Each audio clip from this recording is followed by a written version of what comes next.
July August অভ্যুত্থানে আহতদের চিকিৎসায় পাশে থাকবে সরকার, একথা জানিয়েছেন সংস্কৃতি বিষয়ক মন্ত্রণালয়ের উপদেষ্টা মোস্তফা সরোয়ার ফারুকী। শুক্রবার চীনা রাষ্ট্রদূত ইয়া ওয়েনের সঙ্গে বইমেলা পরিদর্শনে গিয়ে একথা বলেন তিনি। এ সময় সংস্কৃতি উপদেষ্টা বলেন, কোনো ধরনের মব জাস্টিসে বিশ্বাস করে না সরকার, তবে ফ্যাসিস্টদের সংযমী আচরণ করতে হবে। চীনের সঙ্গে বাংলাদেশের সংস্কৃতি বিকাশের নানা উদ্যোগ নেওয়া হবে বলে জানান উপদেষ্টা ফারুকী। এ সময় চীনা রাষ্ট্রদূত বলেন, বাংলাদেশ ও চীনের মধ্যে বাণিজ্যিক সম্পর্কের পাশাপাশি চিকিৎসা ক্ষেত্রে বাংলাদেশের জন্য বিশেষ সুবিধা থাকবে এবং এর মধ্যে 3টি হাসপাতাল থাকবে।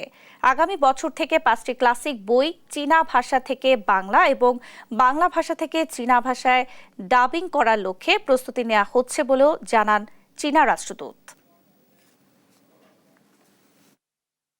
এতগুলো মানুষ মেরেছেন, এত মানুষকে আহত করেছেন, তাদের ক্ষত এখনো শুকায়নি। আপনারা এখনো বিচার প্রক্রিয়ার ভিতর দিয়ে যাননি। আপনারা দেশে এসে বিচারের মুখোমুখি হন, সেটা এখনো হননি।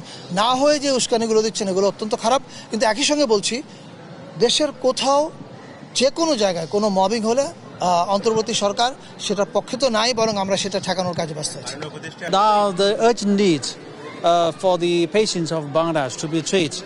Definitely China want to offer our helping hands. Government of Bangladesh and the travel agencies will come out with a package arrangement for the patients who want to be treated in China.